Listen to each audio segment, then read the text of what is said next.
واجعلني اللهم أجزي بالإحسان مسيئهم وأعرض بالتجاوز عن ظالمهم۔ اے اللہ مجھے ایسا بنا کہ میں ان میں سے برے کے ساتھ بھلائی سے پیش آؤں اور ظالم سے چشم پوشی کر کے درگزر کروں۔ وأستعمل حسن الظن في كافتهم وأتولى بالبر عامتهم، اور ان سب کے بارے میں حسن ظن سے کام لوں اور نیکی و احسان کے ساتھ سب کی خبر گیری کروں۔ وأغض بصري عنهم عفا وألين جانبي لهم تواضعا، اور پرہیزگاری و عفت کی بنا پر ان کے عیوب سے آنکھیں بند رکھوں، تواضع اور فروتنی کی روح سے ان سے نرم رویہ اختیار کروں۔ وأرق على أهل البلاء منهم رحمة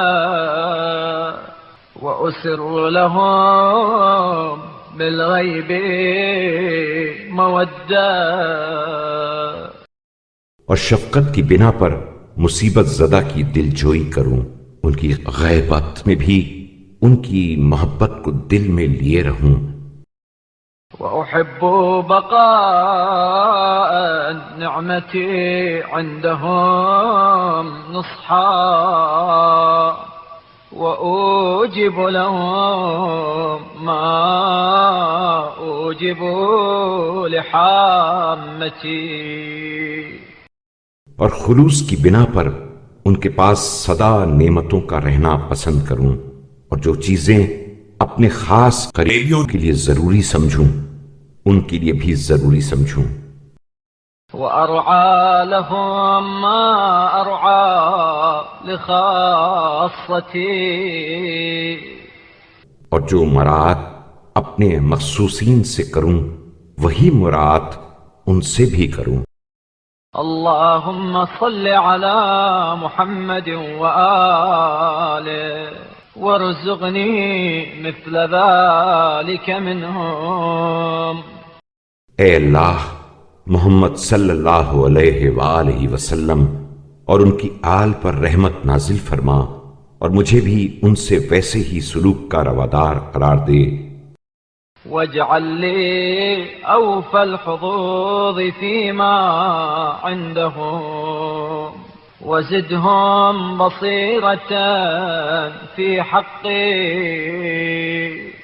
اور جو چیزیں ان کے پاس ہیں ان میں میرا حصہ وافر قرار دے، اور انہیں میرے حق کی بصیرت ومعرفة بفضلي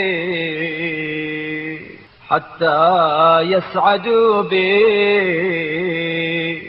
وأسعد بهم، آمين رب العالمين۔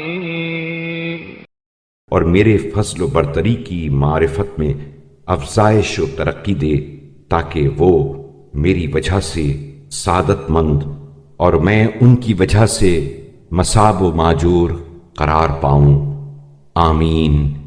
اے تمام جہان کے پروردگار۔